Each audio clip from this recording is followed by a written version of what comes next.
Hello YouTube, this is Data Weiss, and today I'm going to be decorating the cover of my bullet journal.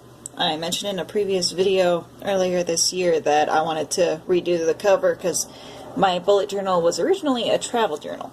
So I got this Jelly Whip from Sophie and Toffee,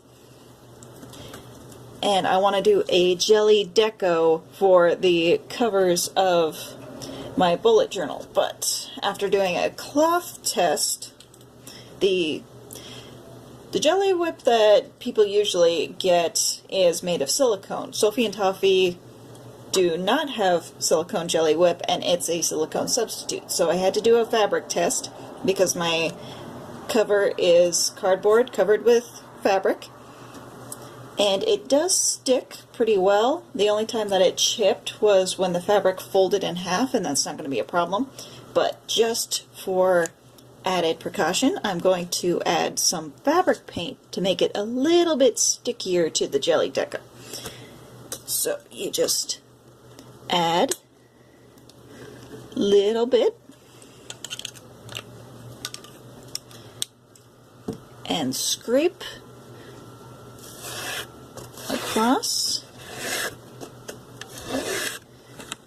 The reason I'm not using a brush for fabric paint is because it kind of absorbs into the bristles of the brush. So I'm just going to keep up this until the entire cover is covered. And if you don't have a scraping tool, I got this out of a batch of paint brushes. You can use a popsicle stick instead. Free inside of any box of frozen treats from the grocery store. So I'm going to keep this up and then get back to you when we're all done and the paint has dried. It's a one-eyed, one-horn flying purple bullet journal. One-eyed, one-horn flying purple bullet journal.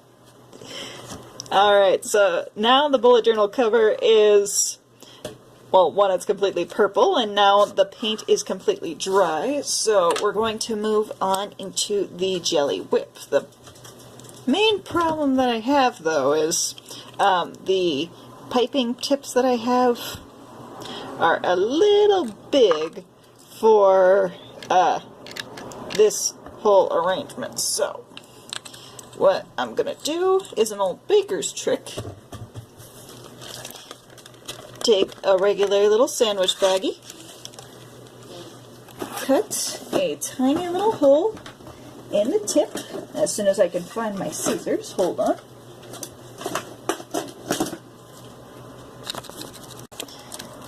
So, it doesn't have to be big, just a tiny little snippet. Open up the baggie.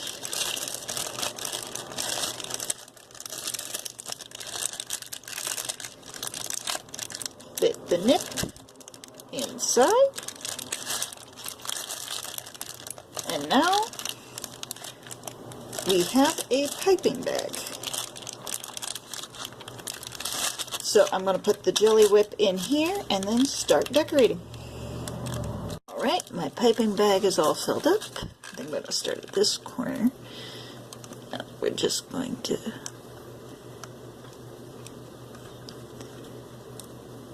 squeeze and pull to get a nice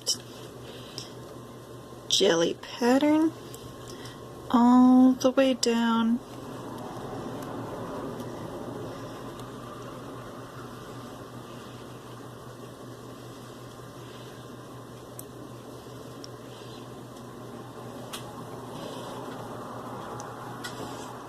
the line.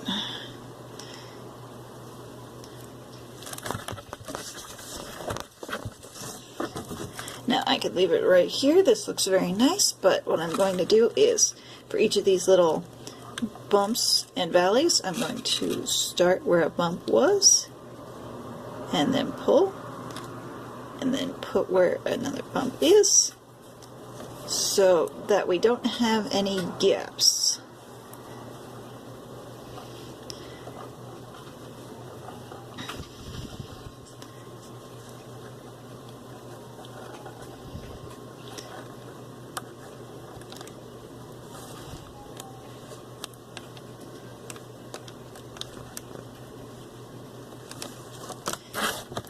I'm going to stop right here, and when I come back, the entire cover will be covered. Did I say covered? I meant about half covered in sort of a half and half design. I miscalculated how much Jelly Whip I would need for this particular cover, but it's okay.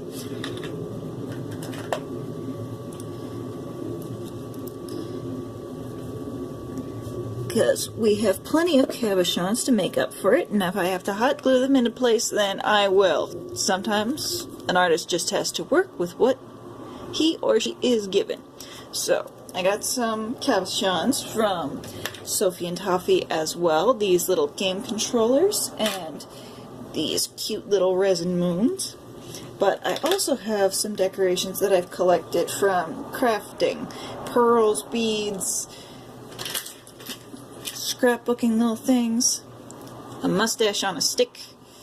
I don't know why I have that, but I do. So I'm just going to place them into the Jelly Whip to make some nice little decorations.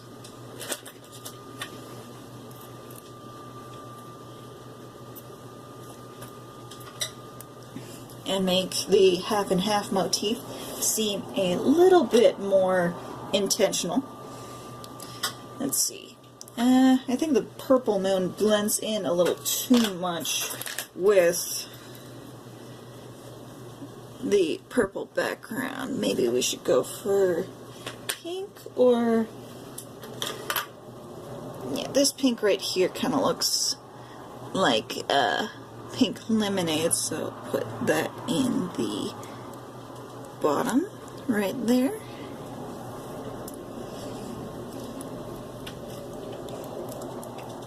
What drew me to Jelly Whip Deco more than anything is that it seemed very put together while at the same time just a little bit abstract, and I like the kind of abstract where you can kind of make out just a semblance of order rather than the kind where it looks like somebody just splotched paint on something, you know? And I know it takes a lot of work. Like, you ever see that painting that is just a solid block of blue, and then you find out, oh, that artist mixed the perfect blue that is never going to fade. You kind of stop thinking, wow, I could do that, to, wow, that is a lot of effort for just blue.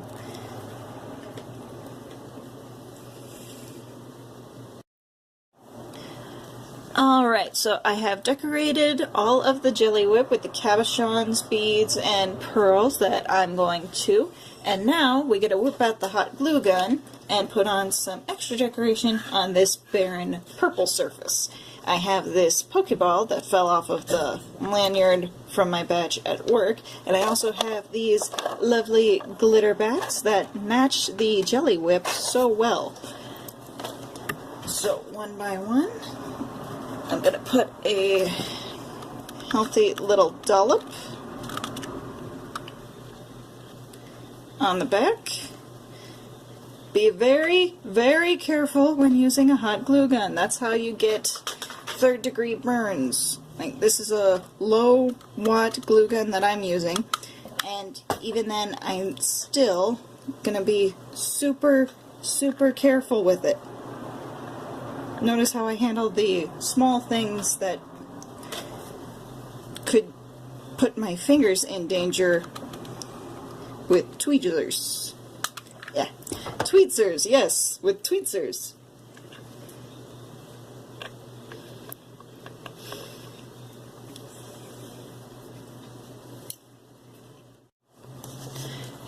And here is the finished product for the front cover. It's not exactly what I had planned for, but it is so pretty. I like how the Jelly Whip matches the bats so well. It's almost like I planned it, but I didn't, as you can see by the bat hiding in there. But we still have one more cover to take care of. This poor little barren purple thing. And I'm going to go minimalist with this one, but first I want to decorate the inside a little bit. While I have my glue gun hot and ready, I'm going to put inside this I Wanna Believe journal that my husband and I got from Loot Crate, and I just think it would be perfect for a little mini sketchbook, because sometimes I'm traveling around, I don't always have a sketchbook with me, and then it's a hurry up and wait situation. So since I usually bring my bullet journal or planner with me anywhere I go, this is a good little form of subterfuge, I don't know if I'm using that word correctly, to just sort of sneak a sketchbook in, or a little doodle book in, wherever I go. So put that on the corner.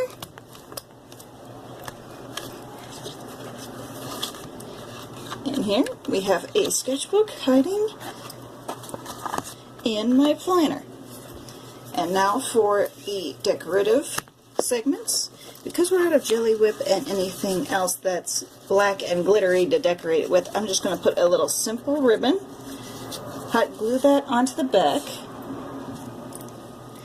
and then that way I can tie up my journal so loose pages don't fly out, pictures don't fly out. Everything stays right where I want it to be. Being careful to mind the thingsies, my little claw grabbers. Anybody else give their fingers weird nicknames when they're trying to be funny? Simple but effective. So here we have the final project. I am so happy with how this turned out. It looks a lot better than what I had planned in my head. And what we have learned today is always better to have too much than too little. So next time I decide to decorate a 5x8 journal, I'm ordering 4 to 6 bottles of Jelly Whip rather than just 2. You can improvise. I think what really made this whole thing work is that I painted underneath to help make the Jelly Whip stick, and that ended up making an entire theme almost, or color scheme, that we could work off of.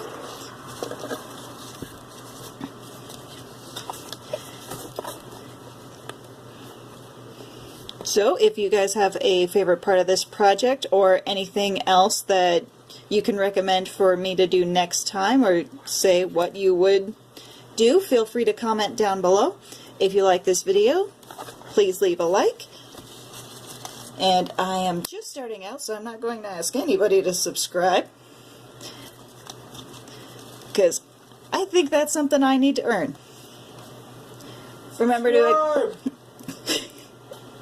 Remember to express your contradictions and craft your little hearts out.